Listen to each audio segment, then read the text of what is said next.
The budget package is about 500 Australian dollars, the standard package is about 700 and the luxury one is approximately 1,000, though it does depend on exactly what you would like regarding extras.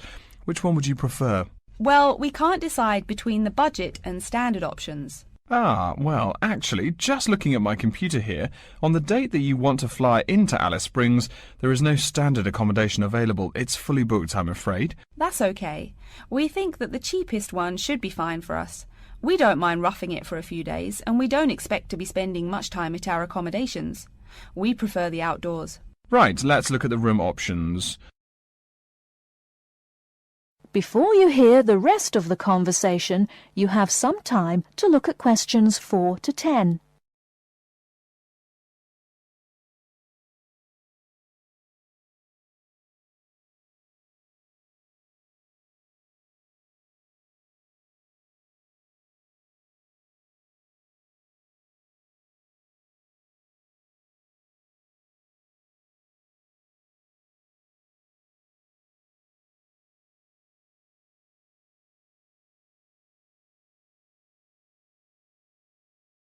Now listen and answer questions 4 to 10.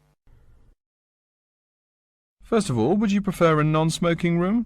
Yes, neither of us smokes. Okay. Oh, before I forget, could you book everything in my husband's name, please? Yes, of course. Are you paying by credit card? Yes. In that case, I'll need your husband's name exactly as it appears on the card. Of course, it's John A. Smythe. That's Smythe with a Y. John, middle initial A, surname Smythe, S-M-Y-T-H. Is that correct? Correct. Thank you. I'll just check the price. The room will cost $100 a night plus $10 tax, so $110 per night in total. Is that okay? Yes, that's fine. Book us for 3 nights, please. Most of the guests like to participate in some special activities and trips while they are staying in the outback. Is there anything that interests you and your husband? Yes, there are several things we'd like to see and do. We'd definitely like to visit the cultural centre. Yes, that's very popular. It's within walking distance of the accommodation and it's free. It's also a great place to pick up souvenirs of your trip. We were thinking about visiting one of the nearby farms. There are 2 farms nearby, a sheep farm and a kangaroo farm. There is also an opportunity to ride camels in the desert. Have you ridden a camel before? No, but it sounds like fun. Could you give me some more details about the kangaroo farm and the camel ride? Certainly. The kangaroo farm includes information on how the animals are raised, whilst the camel ride provides information on desert flora and fauna. Which would you prefer? You can arrange to see the kangaroos in the wild if you like, rather than on a farm. That sounds perfect. OK, we'll go on the camel ride and see the kangaroos in their natural habitat. OK, I'll arrange that for you. I forgot to mention that the journey also includes a stop at a place of Aboriginal artwork. It's a place well known for its stone carvings of animals and mythical creatures. That sounds great. Are the carvings in the desert? Yes. Wonderful. Well, that's perfect then. I'm sure you'll have a lovely trip, but remember that you need to take care in the sun. Yes, we're really looking forward to our trip. We really want to try to experience the dream time under the stars. Of course. That's what a trip to the outback is really all about. Yes. Now, how about the cost? That is the end of section 1. You now have half a minute to check your answers.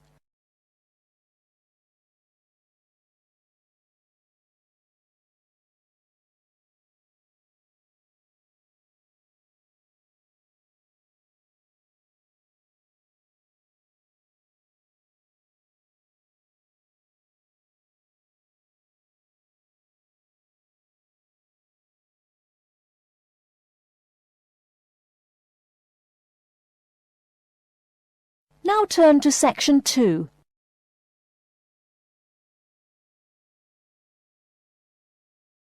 Section 2. You'll hear an announcement which is looking for some volunteers. First, you have some time to look at questions 11 to 15.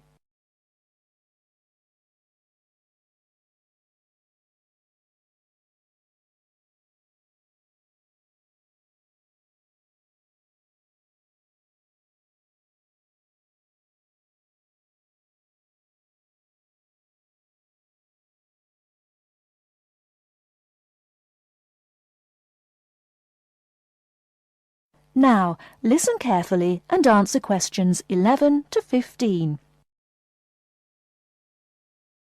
Continuing our broadcast of public service announcements, Worldwide Helpers announces upcoming vacancies for a number of volunteer worker positions. All applicants must meet the following requirements. First of all, applicants must be over 18 years of age.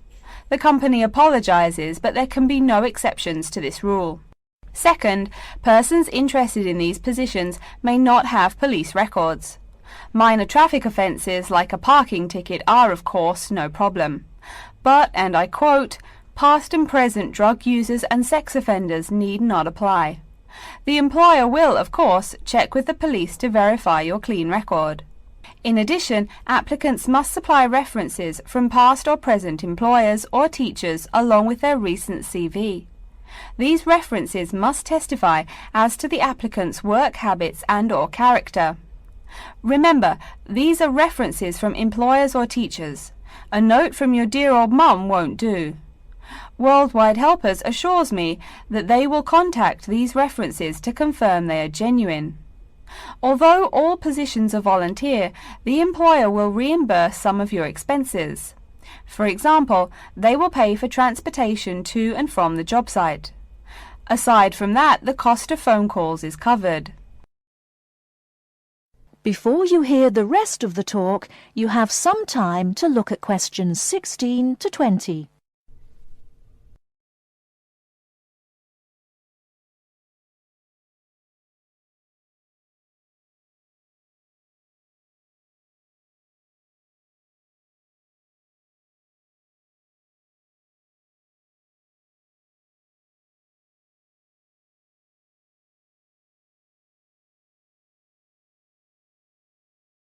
Now listen and answer questions 16 to 20. As for the positions themselves, there are 3 types. The first involves assisting persons confined to wheelchairs. For this position, volunteers must be physically fit and in excellent health. They must be able to lift at least 150 pounds. They should also have a current first aid certificate from the Red Cross. But the most important requirement is that the volunteer must have his own car. On Tuesday afternoons, the volunteers take their clients to various scenic spots around the city to experience and enjoy nature. If you don't drive, but you'd still like to get involved, the centre has a number of openings for people to read to the blind. Readers must, of course, read English clearly. Persons with no foreign accent are preferred. For these positions, you must be available on Monday mornings. Oh, wait, I see a note here.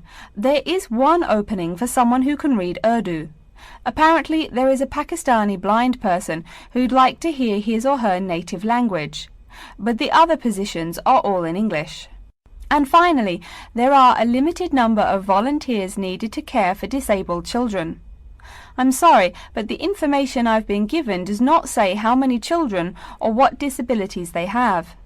In any case, you are needed to care for the children for 1 week in August. Apparently, this will be at the close of the summer holiday. I would guess this involves helping them with the routine chores of daily life. Again, volunteers for this position must know basic first aid, be in good health, and be able to lift up to 75 pounds. All applications for this position have to be submitted no later than Monday, August 8th. Applications may be made either by regular postal service, the snail mail, or by email. The mailing address is Worldwide Helpers, Post Office Box 651, East Surrey, BY8 99C. Please write "Attention Mary Smith" on the envelope. Or you can send email to acrawfor@worldwidehelpers.org. That's acrawfor@worldwidehelpers.org. So get out there and do something good. Okay, Our next announcement is looking for someone to facilitate tiger breeding at the London Zoo. And get this, it's a strictly volunteer position. That means you don't get paid. Oh my God. I'm sorry, ladies and gentlemen, but I just have to laugh. That is the end of section 2. You now have half a minute to check your answers.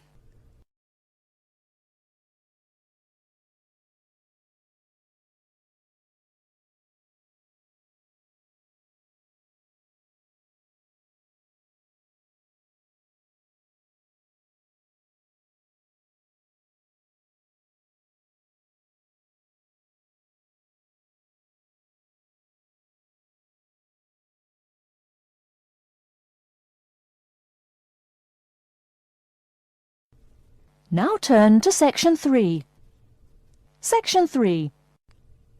You will hear a student called Pete talking to his classmate Dave about the presentation that he will give on environmental science.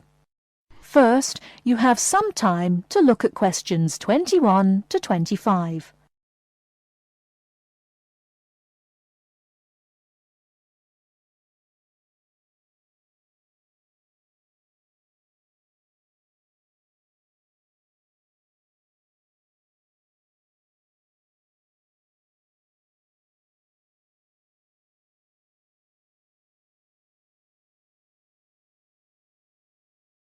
Now listen carefully and answer questions 21 to 25. Are you just leaving the library now? I saw you get there at 8 a.m. Yeah, I've been there all day. What for? They hire a cute new librarian or something? I wish. No, it's the presentation that I will give in environmental science the day after tomorrow. What's it about?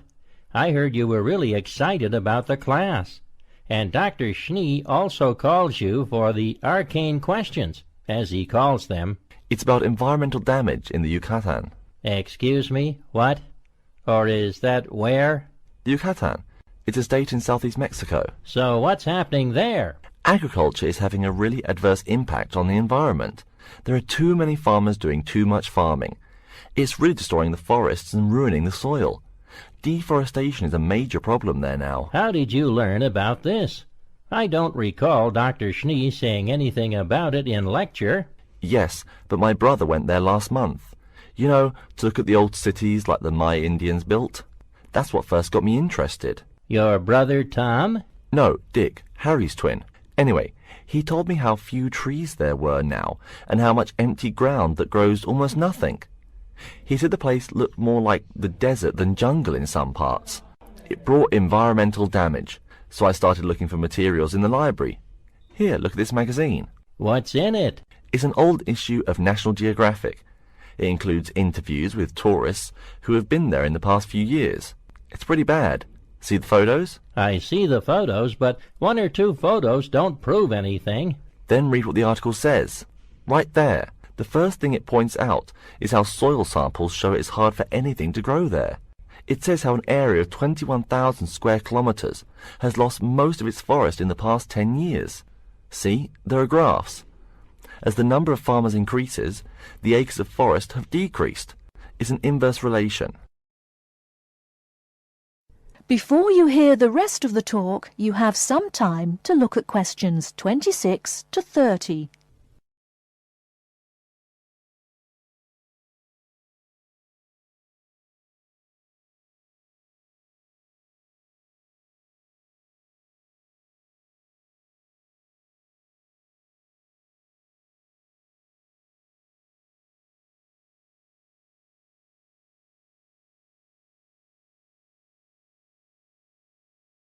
Now listen and answer questions 26 to 30. So, how big is that state? I'm sorry, but I've never really learned the metric system. It's bigger than the state of Massachusetts. That's shocking. Anything else? There's lots of else. Scientists say there's a growing area of about 10.5 square kilometers where nothing can grow at all. It's like the beginning of a desert. Oh, yes. What Dr. Schnee called desertification. But why can't anything grow there? I've never really studied soil chemistry. I'm just starting to look into that subject, but my sister Marie is a geologist, and she says the problem is that the soil has too much saline, with no plants helping to adjust the chemistry. Apparently, that's a common problem with soil types throughout the areas with rainforest. Once you lose the plant cover, it's difficult to bring it back. Reforestation is almost impossible, even if the land is not being used for other purposes. Wait a minute. What is saline? Saline is salt dissolved in water. Scientists who have gone there have taken measurements. They do this by gathering a sample of the soil and running a simple test that shows the ionization of the solution. The geology department in our own university has reviewed the soil at the site too. They're right. It looks pretty bad. The level of salinity is going up, but the plants that would solve that problem can't be planted in soil like that. There is a narrow spectrum of salinity in which the plants will grow. And once you pass the threshold, there is no way to put the problem right? Exactly. It's possible that no one can do anything to stop the trend now. And all because of human greed. Wait a second. How do you know these scientists can be trusted? What kind of reputation do they have? Are they reliable? Oh, they're definitely reliable. They include 4 members of the faculty from the geology department right here at MIT. Here, study these photographs and check the damage yourself. That's what Dr. Horst, who wrote the book here, did. He's newly appointed, but Dr. Schneer said that he's brilliant. So, where are you going now? I'm headed over to the geography department to borrow a map for my presentation. You know, this whole problem could have been avoided. The farmers there in the Yucatan. Pete. What? Go take a break. Leave some studying for the rest of us. That is the end of section 3. You now have half a minute to check your answers.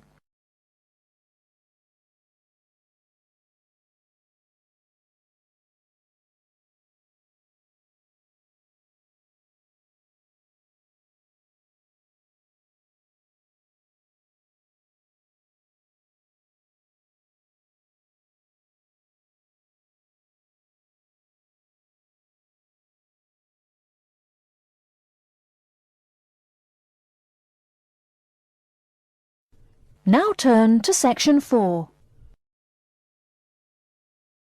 4. You will hear a lecture's introduction to Insect Biology 101. First, you have some time to look at questions 31 to 40.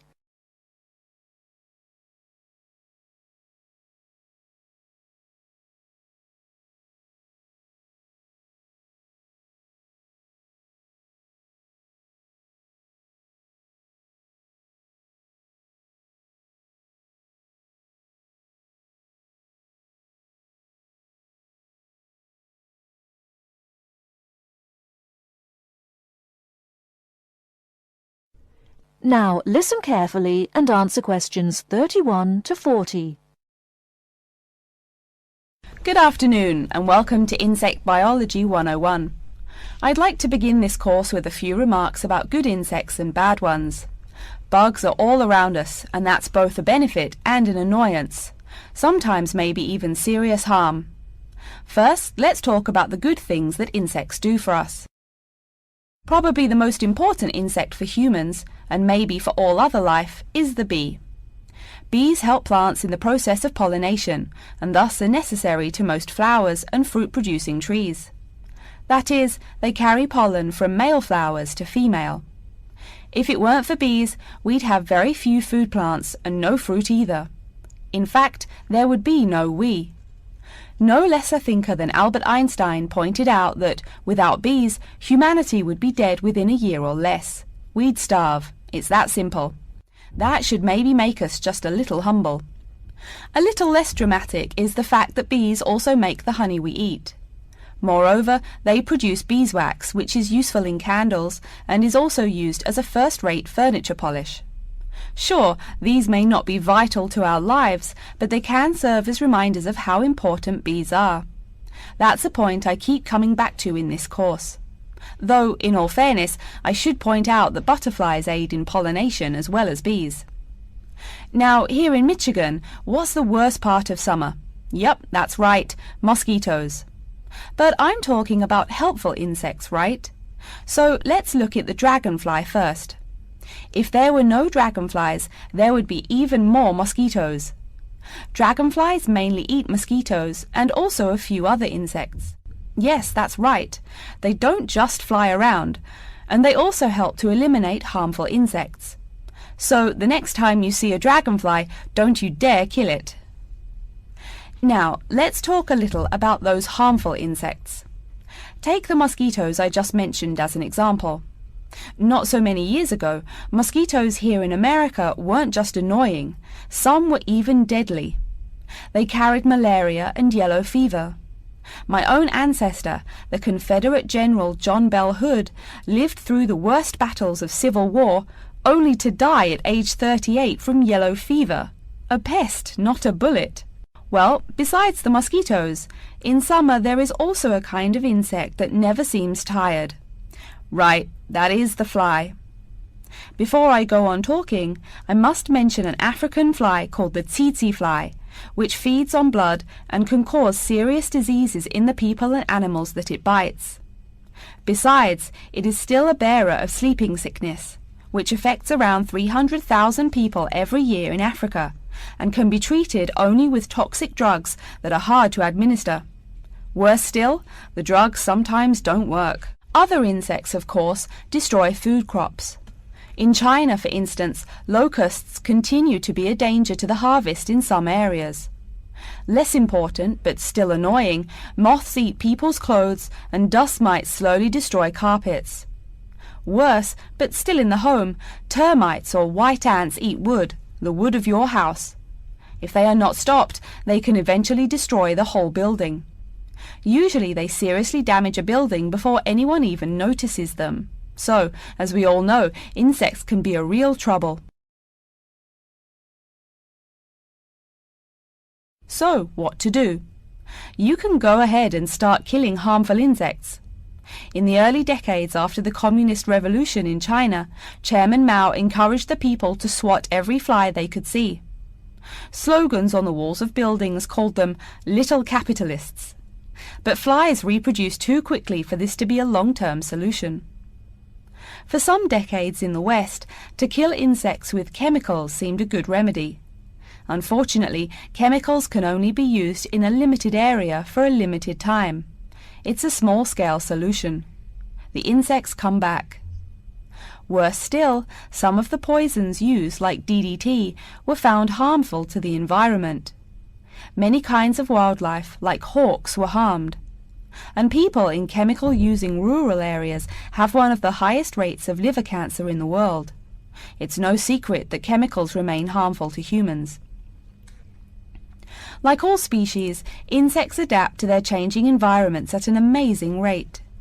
When a new chemical is introduced to their habitat, the insects that survive are generally the ones with some way of resisting the harmful effects.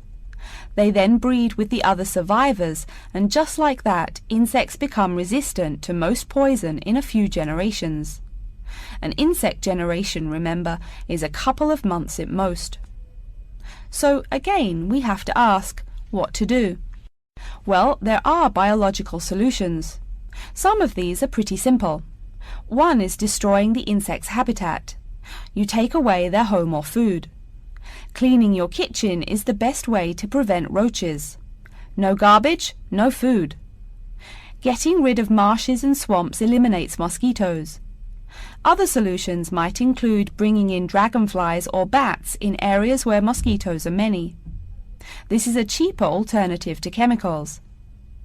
Biological methods like this also bring no extra pollution to the environment. But you have to be careful. If you change the environment too much, you might be hurting other forms of life accidentally. One recent method of controlling insect populations involves interrupting their breeding cycle. What does that mean? It means birth control for bugs. Insects are provided with food that makes them unable to reproduce. Since they can't have babies, the population disappears, or nearly so. And since no young are born, resistance is not a problem, with no young insects developing increased resistance. Interrupt the life cycle, eliminate the bug. It's clear that we must have an understanding of the life cycle of the insect. At least, that's the plan. We'll go into more detail as the course goes along. Now, I will stop here to see whether you have any questions or not. That is the end of section 4. You now have half a minute to check your answers.